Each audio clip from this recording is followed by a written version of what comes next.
Everyone, good morning সবাইকে। Welcome back to my channel life of প্রীতি।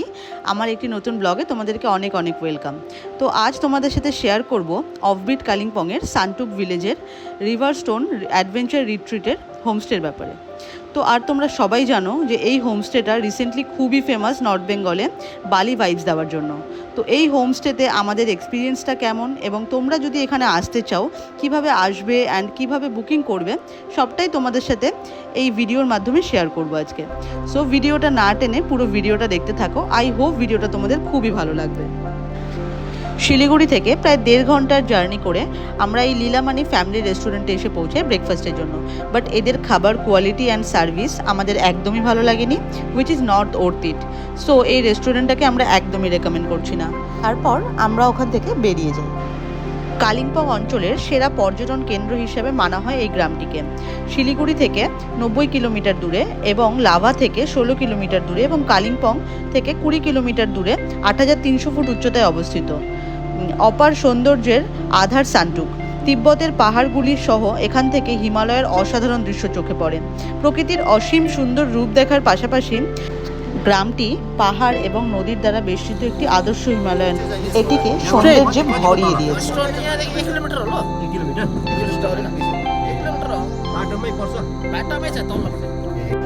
তারপর এই সান্টুক গ্রামের সুন্দর সুন্দর বাড়ি অ্যান্ড ভিউ দেখতে দেখতে ফাইনালি পৌঁছে গেলাম মোস্ট অ্যাভার্টেড হোমস্টে রিভার স্টোনের এই বোর্ডটার সামনে। আর দেখলাম পাশ থেকে একটা ছোট্ট গলি চলে গেছে একটা সুন্দর কালারফুল বাড়ির দিকে। আর দেখে যেটা বুঝলাম এটাই হলো রিভার স্টোন অ্যাডভেঞ্চার রিট্রিটের এন্ট্রি গেট, মানে মেন এন্ট্রান্স। তো শিলিগুড়ি থেকে আমাদের এখানে পৌঁছাতে মোটামুটি টাইম লাগলো 3.5 থেকে 4 ঘন্টা। আর যদি আমরা একটু ব্রেকফাস্টের জন্য আমাদের টাইম লেগেছিল, না হলে আমরা আরও তাড়াতাড়ি পৌঁছে যেতাম। ওয়েট মেন এন্ট্রান্সে এন্ট্রি করার আগে তোমাদের সাথে খুব একটা ইম্পর্টেন্ট ডিটেলস শেয়ার করি। এই যে এই দাদাটাকে দেখছো, এনার নাম হলো সুদীপ তামাং। এনার ফোন নাম্বার আমি অলরেডি তোমাদেরকে শেয়ার করে দিয়েছি। এই সুদীপদাই আমাদেরকে শিলিগুড়ি থেকে এই হোমস্টেতে নিয়ে এসছে, যার ফেয়ার লেগেছে 4000। উনি কিন্তু খুবই সোবার পারসন অ্যান্ড হেল্পফুল অলসো। তোমরা যদি কেউ ওনাকে নর্থ বেঙ্গলে ঘোরার জন্য বুক করতে চাও অবশ্যই করতে পারো। It's fully recommended from our side. আর কথা না বাড়িয়ে চলো এবার যাওয়া যাক হোমস্টের দিকে। এটা হচ্ছে হোমস্টের এই মেন এন্ট্রান্স। এই হোমস্টেতে অ্যাকচুয়ালি স্থানীয় শেরপাড়া আর লেপচাখানা মিলে তৈরি করেছে। এই হোমস্টেটা মোটামুটি 30 থেকে 35 জন একসাথে থাকার ক্যাপাসিটি রয়েছে। আমরা টোটাল 2 দিন এখানে থাকবো। আর শুধু থাকবো না, এখান থেকে কিন্তু সাথে একটা অ্যাডভেঞ্চার ক্যাম্পিং ট্রেকও করবো। তাই সব ডিটেলস জানতে পুরো ভিডিওটা লাস্ট অবধি দেখার অনুরোধ রইল। তো আজকে আমরা থাকবো এখানকার সব থেকে স্পেশাল হ্যাচ রুমে। এই হলো তার এন্ট্রান্স। আর এটার চার্জ আমি অলরেডি তোমাদের সাথে শেয়ার করে দিয়েছি। ম্যাক্সিমাম 5 জন একটা রুমে এরা তোমাদেরকে অ্যালাউ করবে। ঘড়িতে এখন বাজে 1:30 আর বাইরের ভিউটা কিছুটা এরকম কুয়াশায় ভরা।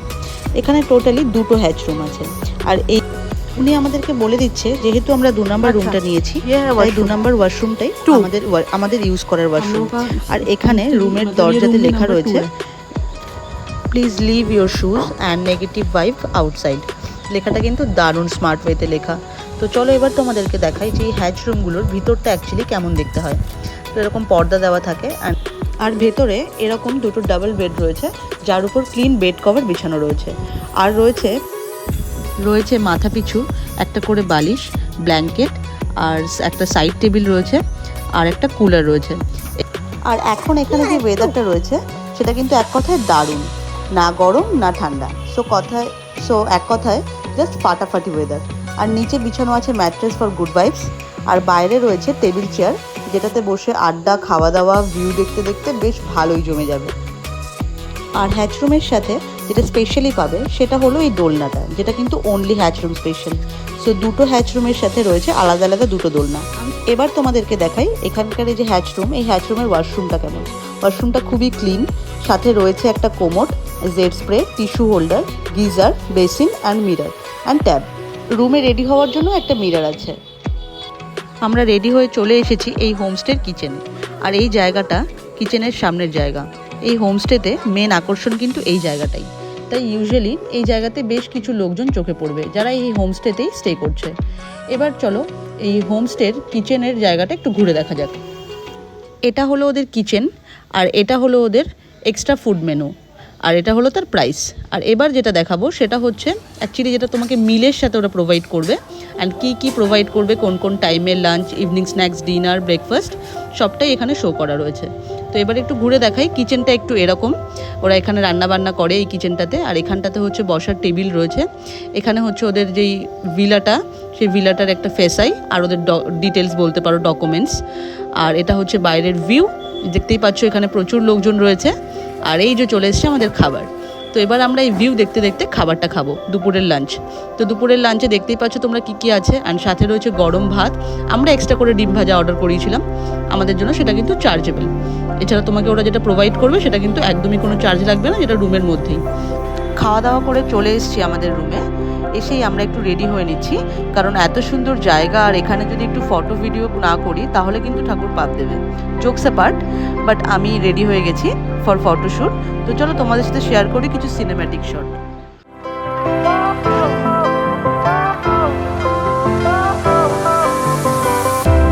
Fire went out, lights went down.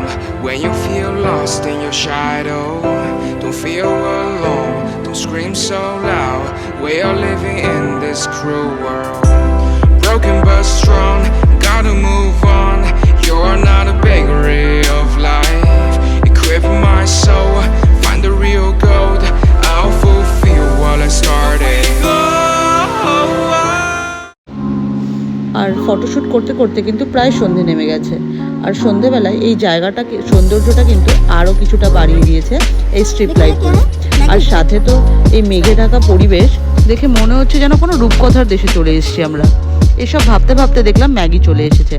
আমাদের মধ্যেই কেউ একটা অর্ডার করেছে। যাই হোক, ফটোশ্যুট করে খিদেও পেয়ে গেছিলো বেশ জোরে। মনে মনে বেশ খুশি হয়েছি। ম্যাগিটা কিন্তু বেশ টেস্টি ছিল। এখন ঘড়িতে বাজে প্রায় 6:30 মতো, আর বাইরের নেচারের সাউন্ডটা শুধু তোমরা একটু শোনো।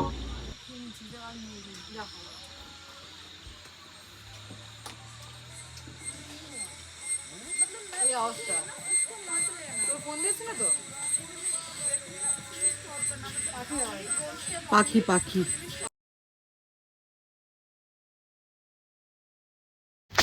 আর তোমরা যদি কেউ জেনে থাকো যে এই পাখিটা বা এটা পোকা বা পাখি কি, সেটা যদি তোমরা জানো তাহলে অবশ্যই কমেন্ট করে জানিও। আমাকে নিচ্ছিস না? না।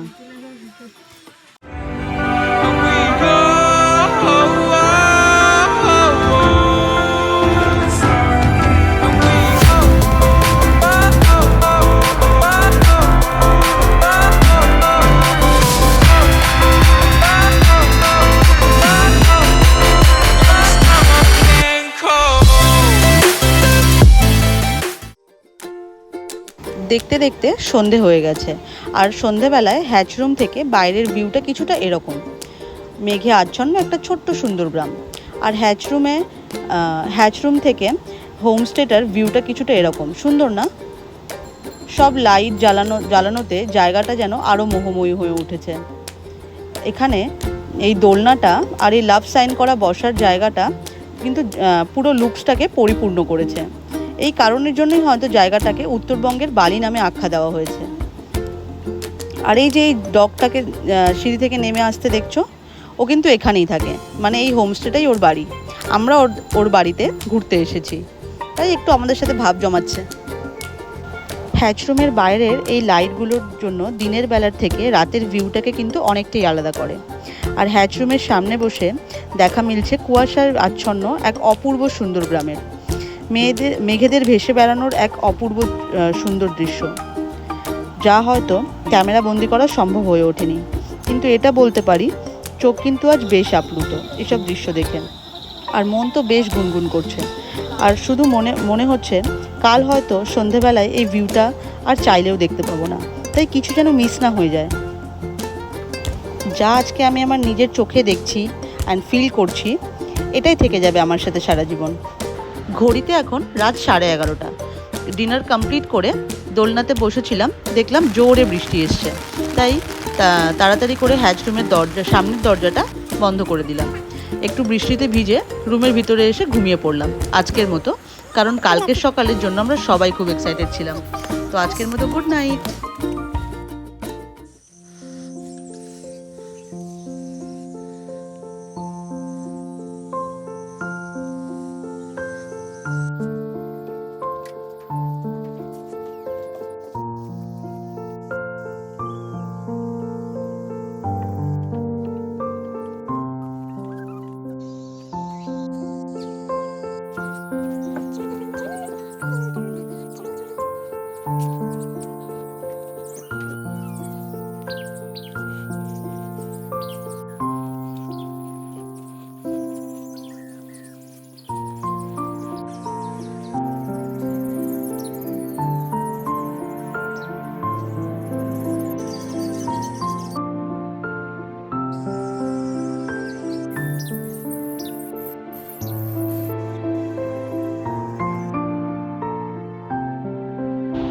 Good morning from সান্টো।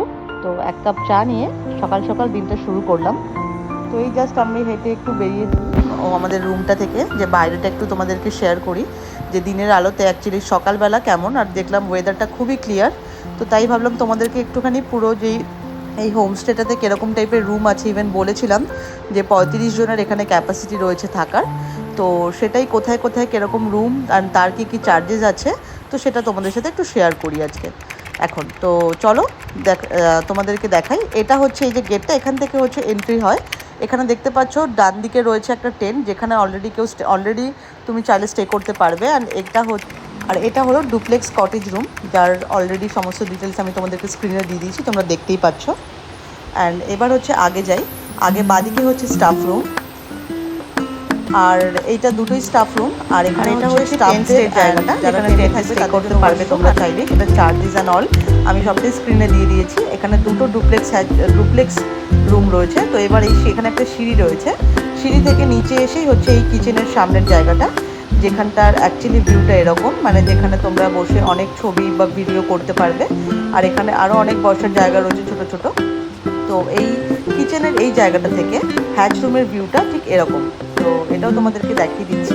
আর এই যে ডুপ্লেক্স রুমটার সামনেই হচ্ছে এরকম ফুল গাছ, খুব সুন্দর সুন্দর ফুল গাছ দিয়ে ওরা সাজিয়ে রেখেছে হোমস্টেটাকে, যাতে করে দেখতে খুবই সুন্দর লাগে। তো তারপর দেখো মেঘেরা কি সুন্দর খেলা করছে, আর কি ভালো লাগছে দেখতে মনে হচ্ছে মেঘটা আমাদের কাছেই আসছে। তো তারপরেই একটুখানি জাস্ট এই ফুলটা নিচে পড়েছিল, ফুলটা আমি ছিঁড়িনি গাছ থেকে, কারণ আমি গাছ থেকে সত্যি ফুল ছিঁড়তে পছন্দ করি না। তো এটা নিয়ে জাস্ট একটুখানি ছবি তুলছিলাম। তো এই যে রুমে এসে দেখছি ওরা এখন ঘুম থেকে উঠেছে। আজকে আমরা যাব হচ্ছে আমাদের অ্যাডভেঞ্চার ক্যাম্পিং ট্রেকে। তো এই জন্য তাড়াতাড়ি করে রেডি হয়ে আমরা ব্রেকফাস্ট করে আমরা এই হ্যাচ রুমকে টাটা বলে বেরিয়ে পড়বো। আর তার আগে আমি তোমাদের সাথে একটু শেয়ার করেই যে আজকে আমার ক্যাম্পিং লুকটা এই হলো। আজকে আমার ক্যাম্পিং লুক, বেরিয়ে পড়েছি ক্যাম্পিংয়ের জন্য। হোমস্টে সিঁড়ি থেকে উঠে দেখছি চারিদিকটা পুরো ফগে ঢেকে গেছে। কেউ দেখে বলবে এখন ঘড়িতে 11:30 বাজে, দেখো পুরো ফগে চারিদিকটা ঢেকে গেছে, কিচ্ছু দেখা যাচ্ছে না। যাই হোক, তো এখন 11:30 মতো বাজে। গাড়িতে উঠেই দেখলাম যে বাইরে হালকা ঝিরিঝিরি বৃষ্টি স্টার্ট হয়েছে। আর এই বৃষ্টি দেখতে পৌঁছে গেছি আজকে আমরা আমাদের লোকেশনে। এই জায়গা থেকেই আজকে আমাদের ক্যাম্পিংটা স্টার্ট হবে। গাড়ি এই অবধি আসে। তো হোমস্টে থেকে আমাদের এই জায়গাটা আসতে মানে অ্যাকচুয়ালি কিলোমিটার হচ্ছে 3 থেকে 4 কিলোমিটার। তো আসতে মোটামুটি 10 থেকে 15 মিনিট লাগবে। আর সামনে যেই দেখছো স্কুটিটা রাখা আছে, এটা যে আমাদের গাইড রয়েছে, এটা হচ্ছে তার স্কুটি। তো আমাদের সাথে ওই গাইড দাদা আসেনি, উনি ওনার স্কুটি নিয়ে এসছে। তো উনি স্কুটিটাকে এখানে রেখে উনি আমাদের সাথে এখান থেকে স্টার্ট করবেন। উনি আমাদের সাথে পুরো ক্যাম্পিং টাইমটাতে পুরোটাতেই থাকবে। দেন আমরা যখন আবার ব্যাক করবো তখন উনি আমাদের সাথেই ব্যাক করবে। তো আজ এখান থেকে হচ্ছে স্টার্ট, আর গাড়ি এর থেকে আগে যায় না। তো এখান থেকে হেঁটেই যেতে হবে যদি তোমরা ক্যাম্পিংটা করতে চাও। তো এই হচ্ছে রুটটা, এই রুট দিয়ে আমরা আস্তে আস্তে আগে যাব। আরেকটা কথা বলি, সেটা হচ্ছে আজকে এই যে আমরা ক্যাম্পিংটা করব, এই ক্যাম্পিং ট্রেকের ইচ অ্যান্ড এভরি ডিটেলস আমি তোমাদেরকে দেবো অফবিট কালিম্পং সান্টুক ভিলেজের নেক্সট পার্টে, যেখানে সমস্ত কিছু বলা থাকবে। তোমরা কীভাবে এই ক্যাম্পিংটা করতে পারবে, কত টাকা লাগবে, গাইড কোথা থেকে পাবে, বা ক্যাম্পিংয়ের ইচ অ্যান্ড এভরি ডিটেলস তোমরা কী কী নিয়ে যেতে পারবে বা কী কী তোমাদের লাগবে ক্যাম্পিংয়ের জন্য, সমস্ত কিছু কোথা থেকে পাবে, সব কিছু তোমরা নেক্সট পার্টে এই ভিডিও মানে অফবিট কালিম্পংয়ের নেক্সট পার্টে অবশ্যই পেয়ে যাবে। তো এবার একটা কথা বলি, যদি ভিডিওটা ভালো লেগে থাকে, যেই ভিডিওটা আমি এখন তোমরা এতক্ষণ ধরে দেখলে, এটার মধ্যে যদি তোমাদের কোথাও মনে হয়ে থাকে যে তোমরা কিছু ইনফরমেশন পেয়েছো যেটাতে তোমরা ইন ফিউচার তোমাদের কাজে লাগবে, তোমরা এইরকম জায়গাতে যেতে চাও, তো অবশ্যই ভিডিওটা লাইক সাবস্ক্রাইব করে দিও। আর যাতে করে এরপরে যেই ভিডিওটা আমি আপলোড করবো যেটা যাতে খুব সহজেই তোমরা দেখতে পাও। নেক্সট পার্টটা খুব শীঘ্রই আসবে। তো ততক্ষণ সবাই ভালো থেকো, সবাইকে ভালো রেখো, টাটা আজকের মতন। Thanks for watching.